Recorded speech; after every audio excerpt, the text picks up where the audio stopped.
চোখে যদি ঝাপসা দেখে থাকেন, আল্লাহর রহমতে আল্লাহ তাআলা আপনার চোখে জ্যোতি বাড়িয়ে দিবেন, অন্তরে নূর দান করবেন ইনশাআল্লাহ। আসসালামু আলাইকুম ওয়া রাহমাতুল্লাহ। সম্মানিত দর্শক, যারা চোখের সমস্যায় ভুগতেছেন, চোখ থেকে পানি পড়তেছে, চোখে ঝাপসা দেখতেছেন, আজকের ভিডিওটা তাদের জন্য খুবই ইম্পর্টেন্ট হতে যাচ্ছে।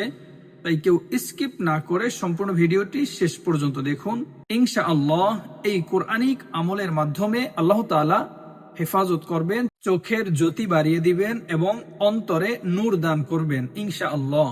প্রিয় দর্শক, যারা এই আমলটা করতে চান সবাই কমেন্ট বক্সে কমেন্ট করবেন। আমি বিশেষভাবে সবার জন্য দোয়া করব যেন মহান আল্লাহ তাআলা সবার চোখের যাবতীয় সমস্ত সমস্যা দূর করে দেন এবং মনের সকল আশা পূরণ করে দেন। প্রিয় দর্শক, যারা এই চ্যানেলে নতুন, সবাই চ্যানেলটা সাবস্ক্রাইব করে পাশে থাকা বেল বাটনটি অল করে দিন, যেন নতুন নতুন ভিডিও আপনি সবার আগে পেতে পারেন। প্রিয় দর্শক, আপনি কখন আমলটা করবেন এবং কিভাবে আমল করবেন বিস্তারিত বলবো ইনশাআল্লাহ। ধৈর্য সহকারে সম্পূর্ণ ভিডিওটি দেখুন। যারা আমলটা করতে চান তারা সবাই ফজরের নামাজের পরে ইশরাকের নামাজ আদায় করবেন। ইশরাকের নামাজ আদায় করার পরে প্রথমেই 3 বার ইস্তেগফার পাঠ করবেন। আস্তাগফিরুল্লাহ, আস্তাগফিরুল্লাহ, আস্তাগফিরুল্লাহ। 3 বার ইস্তেগফার পাঠ করার পরে 3 বার দুরূদ ইব্রাহিম পাঠ করবেন, যে দুরূদ শরীফটা আমরা নামাজের মধ্যে পড়ে থাকি। প্রত্যেক আমলের ক্ষেত্রেই ইস্তেগফার, দুরূদ শরীফ পাঠ করা সবার জন্য জরুরি। আল্লাহ তাআলার কাছে ইস্তেগফার পাঠ করে সবাই গুনাহ মাফ করিয়ে নেবেন এবং আল্লাহর হাবিব সাল্লাল্লাহু আলাইহি ওয়াসাল্লামের শানে দুরূদ সালাম পেশ করে নেবেন, যাতে আল্লাহ তাআলা আপনার দোয়া আমল কবুল করেন।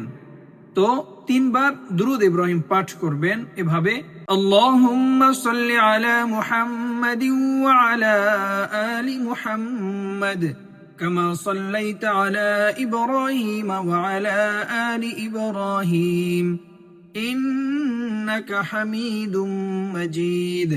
আল্লাহুম্মা বারিক আলা মুহাম্মাদিন ওয়া আলা আলি মুহাম্মাদ কামা বারাকতা আলা ইব্রাহিম ওয়া আলা আলি ইব্রাহিম ইন্নাকা হামিদুম মাজিদ।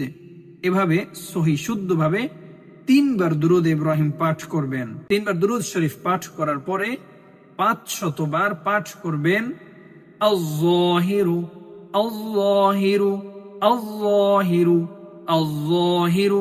এভাবে 500 বার এই দোয়াটা পাঠ করবেন এবং সর্বশেষ আবারও 3 বার দুরূদ শরীফ পাঠ করবেন, তারপর আবারও 3 বার ইস্তেগফার পাঠ করবেন। এরপরে মহান রব্বুল আলামিন আল্লাহ তাআলার কাছে 2 হাত তুলে দোয়া করবেন। আল্লাহ তাআলা আপনার চোখের যাবতীয় সমস্ত সমস্যা দূর করে দিবেন। চোখ থেকে যদি পানি পড়তে থাকে, পানি পড়া দূর করে দিবেন। চোখে যদি ঝাপসা দেখে থাকেন, আল্লাহর রহমতে আল্লাহ তাআলা আপনার চোখে জ্যোতি বাড়িয়ে দিবেন, অন্তরে নূর দান করবেন ইনশাআল্লাহ। প্রিয় দর্শক, যারা এরকম আরো নতুন নতুন ভিডিও পেতে চান সবাই এই চ্যানেলে চোখ রাখুন ইনশাআল্লাহ। প্রতিদিন নতুন নতুন আমলের এবং দোয়ার ভিডিও পাবেন। প্রিয় দর্শক, ভিডিওটা ভালো লাগলে একটা লাইক করবেন এবং শেয়ার করে আরেক মুসলমান ভাইকে শেখার এবং দেখার সুযোগ করে দিবেন। আজকের মতো এ পর্যন্তই। সবাই ভালো থাকবেন, সুস্থ থাকবেন। আল্লাহ হাফেজ। আসসালামু আলাইকুম ওয়া রাহমাতুল্লাহ।